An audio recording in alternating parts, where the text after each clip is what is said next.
Selamat pagi saudara yang dikasihi Tuhan. Kita jumpa lagi dalam renungan pagi GPD Bethesda Makassar. Pagi ini saya akan baca dari buku Roma pasal 14 ayat yang ke-14. Firman Tuhan berkata sebagai berikut. Siapakah kamu sehingga kamu menghakimi hamba orang lain? Entahkah ia berdiri, entahkah ia jatuh, itu adalah urusan tuannya sendiri. Tetapi ia akan tetap berdiri karena Tuhan berkuasa menjaga dia terus berdiri. Puji Tuhan, dari pembacaan ayat firman Tuhan ini mengingatkan kepada kita semua bahwa kita harus menyadari kemajuan yang kita bisa raih dalam kehidupan ini, yaitu ketika kita tidak mengambil urusan yang tidak penting untuk kita urus. Karena ada banyak orang percaya tidak mengalami kemajuan dalam kehidupannya, bukan karena dia tidak mampu, tapi karena dia mau mengambil urusan orang lain. Dia tidak mengurus dirinya sendiri. Itu kegagalan yang paling fatal yang terjadi dalam banyak kehidupan anak-anak Tuhan. Sebab itu di dalam pembacaan kita di sini, Rasul Paulus ingatkan kepada jemaat di Roma supaya jemaat itu menyadari hal penting yang selama ini diajarkan oleh Rasul Paulus. Roma diberikan banyak pelajaran praktis tentang bagaimana umat Allah harus hidup bersama dalam kasih dan penerimaan.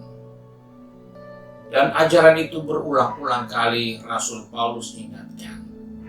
Dan di dalam pasal 14 ini dia berbicara tentang perbedaan pandangan dalam jemaat mengenai hal-hal yang tidak penting seperti makanan, minuman, hari-hari dalam perayaan-perayaan yang jadi perdebatan, yang menjadi gunjingan, yang menjadi permasalahan.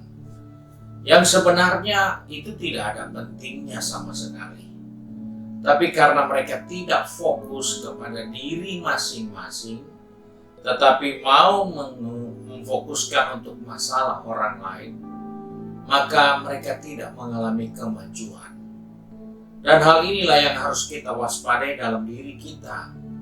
Kita bisa koreksi orang lain, tetapi kita tidak pernah mengalami kemajuan dengan iman percaya kita kepada Tuhan. Karena kita tidak punya waktu untuk mengevaluasi diri. Kita hanya sibuk mengurus orang lain, sedangkan diri kita sendiri yang penuh dengan kekurangan kita abaikan. Kita sibuk mengurus kekurangan orang lain. Sebab itu Paulus mengingatkan kepada jemaat di Roma untuk tidak saling menghakimi, tetapi mereka diajak untuk memilih, untuk saling mengasihi dan hidup dalam kesatuan. Dan ayat inilah yang mengajarkan kepada kita tentang sikap hati yang benar terhadap sesama orang percaya. Sikap yang benar terhadap sesama orang percaya kita harus bangun dengan hal yang pertama. Tuhan adalah hakim dan bukan kita. Seringkali kita yang mau jadi hakim, padahal Tuhan itu hakim. Jangan kita jadi Tuhan karena mau ambil posisi hakim. Alkitab katakan Tuhan adalah hakim dan kita bukan apa-apanya.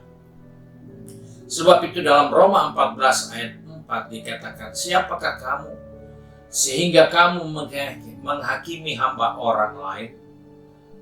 Dan di sini kita melihat Paulus mengajak jemaat di Roma untuk mulai berpikir tentang bagaimana hidup sebagai sesama orang percaya. Paulus menunjukkan orang-orang yang hidup di dalam Tuhan adalah orang-orang percaya yang harus menjaga kasih persaudaraan bukan orang-orang yang diberi otoritas untuk menghakimi orang lain. Dan ini hal yang salah.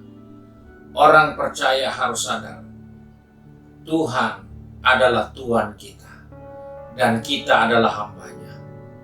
Dan karena kita hambanya, maka otoritas itu ada pada Tuhan, bukan ada pada kita. Sebab itu sesama kita bisa melakukan kekeliruan, kesalahan, tapi kita harus ingat, yang punya hak untuk menghakimi dan menghukum kita hanyalah Tuhan. Sebab itu kita seringkali tergoda untuk menghakimi orang lain berdasarkan cerita, berdasarkan berita, berdasarkan kondisi yang terjadi, sehingga banyak kita bukan saling membangun, bukan saling mengasihi, tetapi saling merusak, saling menghancurkan, saling membinasakan. Dan ini hal-hal yang tidak perlu ada di dalam kehidupan orang-orang yang hidup bersama mengiring Tuhan. Karena setiap orang harus sadar bahwa dia bukan hakim. Oleh sebab itu, kalau kita sudah sadar bahwa kita bukan hakim, maka kita juga harus menemukan poin yang kedua, bahwa setiap orang percaya akan bertanggung jawab kepada Tuhan. Dia tidak perlu bertanggung jawab kepada siapa-siapa. Dia hanya bertanggung jawab kepada Tuhan. Hal ini penting karena banyak kali kita lupa. Kita berpikir kita bertanggung jawab kepada orang lain, tapi kita bertanggung jawab langsung kepada Tuhan, bukan kepada manusia. Hanya Tuhan yang tahu motivasi, hanya Tuhan yang tahu hati kita, hanya Tuhan yang tahu pikiran kita, hanya Tuhan yang tahu kehendak dalam hati kita. Oleh sebab itu, hanya Tuhanlah yang bertanggung jawab atas setiap persoalan yang kita lakukan, sehingga Dia punya hak untuk menghakimi kita. Hal ini tidak bisa kita abaikan. Karena ketika kita abaikan, maka kita ambil posisi yang salah di dalam hidup bersama sebagai orang-orang percaya. Dan yang terakhir, ketika kita tahu kita bukan hakim, dan kemudian kita tahu bahwa kita hanya akan bertanggung jawab kepada Tuhan, maka kita juga harus percaya bahwa Tuhanlah yang sanggup menjaga kita. Hal ini penting karena setiap orang percaya Tuhan yang jaga dia. Karena Tuhan yang tebus dia, Tuhan yang membeli dia dan membayar dia dengan darahnya yang mahal, maka Tuhan juga sanggup menjaga, memelihara dia sampai pada hari Tuhan. Oleh sebab itu, hal inilah yang harus kita ingat dengan selalu memperhatikan bahwa kita ini bukan hakim. Dan bahwa kita juga akan bertanggung jawab kepada Tuhan atas setiap hal yang kita sudah perbuat. Namun di balik semua itu, kita juga punya keyakinan bahwa Tuhan punya kuasa untuk menjaga, memelihara kita supaya kita tidak jatuh. Hal ini menjadi nasihat firman Tuhan buat kita di hari yang baru ini. Kiranya Tuhan menolong kita, menyertai dan memelihara kita. Mari kita satu dalam doa. Kembali kami datang kepada Bapa di surga dengan mengucap syukur karena Engkau mengasihi kami, Engkau menegur, menasihati kami bahwa kami adalah manusia biasa yang ada di dalam perlindungan Tuhan. Sebab itu Tuhan tolong kami supaya kami tidak menjadi hakim atas kesalahan orang lain. Dan juga Tuhan ingatkan kepada kami bahwa kami pun akan dihakimi Tuhan. Karena hanya Engkaulah hakim yang adil dan hanya Engkaulah satu-satunya hakim yang ada bagi kami semua umat manusia. Terima kasih Bapa karena Engkau setia dan kami percaya Engkau juga yang memelihara kehidupan kami. Karena Engkau sudah tebus kami dengan darah-Mu yang mahal untuk satu kehidupan yang kekal. Terima kasih Bapa, pegang tangan kami, atur langkah kaki kami. Anak-anakmu yang sudah pergi bekerja, berbisnis, studi, maupun sudah sibuk dengan kegiatan di rumah tangga masing-masing. Ataupun ada yang masih terbaring dalam keadaan lemah dan sakit.